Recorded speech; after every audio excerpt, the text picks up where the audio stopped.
जय हिंद स्टूडेंट। और यहाँ पर बहुत खुशी की बात है। यहाँ पर देखिए जो हम लोगों का जो सुबह का जो एग्ज़ाम का जो पेपर आया था ना, बहुत ईजी है। ईजी क्या है इसमें, सबसे पहले आप सेक्शन 1 सब सेक्शन जो है भाग 1 है, इसके क्वेश्चन को देखिए।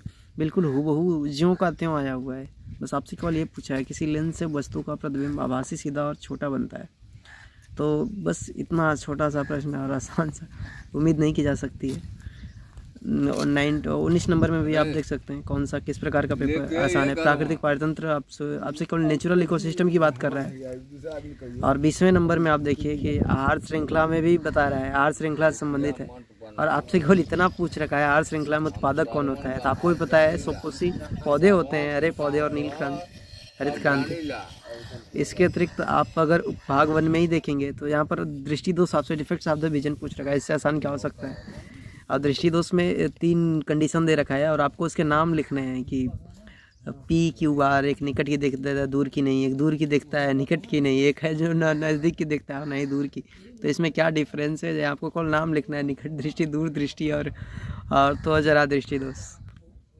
इसके अतिरिक्त आप इसमें मैं और भी प्रश्न देख पा रहा हूँ कि फ्यूज तार को घर के विद्युत वितरण के किस तार के श्रेणी क्रम में जोड़ा जाता है। ये आपको ही पता भैया कि आप जो मेन लाइन है, जो इसका जीवित तार है, उसी में जोड़ेंगे। क्योंकि अगर भूसंपर्क तार में जोड़ने और उदासीन तार में जोड़ने का कोई मतलब नहीं है, तो जीवित तार में जोड़ेंगे, ठीक ना। अगला छठा एक प्रश्न है, गजब का है, कुछ इसमें बड़ा नहीं है, बहुत ईजी है।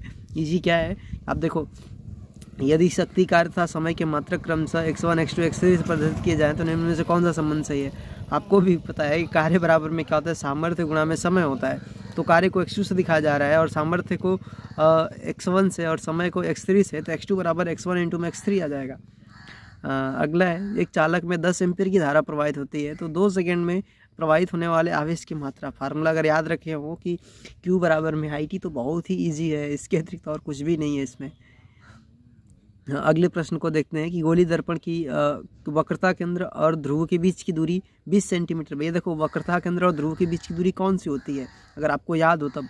वक्रता केंद्र और ध्रुव के बीच की दूरी, वक्रता त्रिज्या होती है ना, तो दर्पण के ध्रुव से फोकस की दूरी ज्ञात करिए, आधा कर दीजिए केवल, और कुछ नहीं।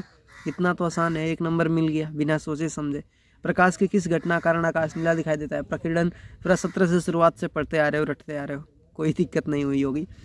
एक लेंस की क्षमता +2 डायोप्टर है, इसकी फोकस दूरी में कितनी होगी। देखो क्षमता दे रखा है +2 डायोप्टर, इसकी फोकस दूरी आपसे पूछ रहा है।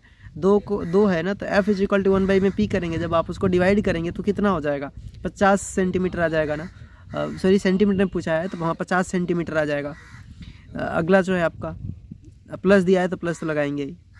अगला निम्न में से कौन सा पादप हार्मोन है। थायरॉक्सिन जो होता है थायराइड ग्रंथि से आता है, इंसुलिन अग्नाशय से आता है, एस्ट्रोजन जो होता है अंडाशय ग्रंथि से आता है। एक तो बच जाता है साइटोकाइनिन जो पादप हार्मोन है। एक लिंगी पुष्प है, देखो एक लिंगी पुष्प का मतलब जिसमें या तो केवल स्त्री केसर हो या फिर कोई पुंकेसर हो, तो पपीता ही ऐसा है एक लिंगी पुष्प। पुनर्जनन का उदाहरण, रीजनरेशन पूछ रहा है, किस में होता है, हाइड्रा में होता है, नहीं, हाइड्रा मुकुलन होता है। अमीबा में द्विविखंडन होता है। ब्रायोफिलम में कायिक जनन होता है, पत्तियों से जनन होता है। एक कौन बच गया, प्लेनेरिया बच गया। अगर एग्जाम्पल एक ही याद रखते हैं तो कठिन नहीं है। चलो अगला देखते हैं। ओजोन परत का क्षरण निम्न में से किसके कारण। इस पर तो मैं वीडियो भी लेके आया था। ओजोन परत पे क्या है, ऑक्सीजन के कारण। ये गलत बात, वाष्प भी नहीं, सल्फर है। क्लोरोफ्लोरोकार्बन आपका सही है, बिल्कुल, CFCS जैसे हम लोग कहते हैं। अगले प्रश्न को देखते हैं। अगला क्या है, कैल्शियम नाइट्रेट का रासायनिक सूत्र क्या है। CaNO3 का ट्वाइस, ये बिल्कुल इसी। इसके अतिरिक्त अब देखो कि निम्न में से कौन असंतृप्त हाइड्रोकार्बन है। अगर आप एल्केन, एल्कीन और एल्काइन का कॉल फार्मूला याद रखे होते तो शायद ये बहुत ही इजी है। ये जो C2H2 है वो कौन सा है, वो आपका एल्काइन का है, तो वही असंतृप्त है, उसमें ट्रिपल बॉन्ड है। खत्म। अगला है, रक्त दाब किससे मापा जाता है। इसको भी रटे है, स्फिग्मोमीटर से मापा जाता है, ठीक ना। अगला जो प्रश्न है वो क्या है, plaster of Paris. Calcium sulphate into half, calcium sulphate में हाफ H2 जल का अगर 1/2 अगर अणु है ना उसमें, तो वो आपका क्या होगा, प्लास्टर ऑफ पेरिस। अगर देखो pH मान 8.5 वाला बिलियन है, तो 8.5 अगर pH वैल्यू तो क्षारी होगा, रटते आ रहे हो। CH3 CS CH3 CHO क्या है भैया, ये 2 मेथिल प्रोपेनल है, प्रोपेनॉल नहीं लगा देना, प्रोपेनल है, CHO जुड़ा हुआ है, ठीक ना। अगला हम देखो, बाह्यतम कोष में 7 इलेक्ट्रॉनों वाला तत्व कौन सा है। 7 इलेक्ट्रॉन वाला पूछ रहा है ना, 7 इलेक्ट्रॉन वाला कौन होता है, आपको भी पता है, अधातु होता है ना, 7 इलेक्ट्रॉन होगा उसके अंतिम कोष में। तो चलो अगले चलते हैं। टिप्पणी लिखना है। 10वां प्रश्न है आपका, निम्न पर संक्षिप्त टिप्पणी लिखिए। कायिक प्रवर्धन आपको नहीं है, वेजिटेटिव प्रोपेगेशन उसका कितने प्रकार से होता है? कई प्रकार से होता है ना, कलम लगाना, दाब लगाना, रोपण लगाना। ब्रायोफिल्म तो आया था इसी में का एक। मुकुलन भी, आपको मुकुलन पर टिप्पणी लिखना है। मुकुल जब जनक के शरीर पर उभार आता है तो मुकुलन होता है।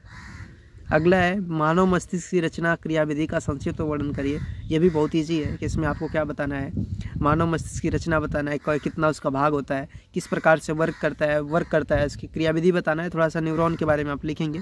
है तो प्रश्न 6 नंबर का है, 6 नंबर जैसे लिखेंगे भी।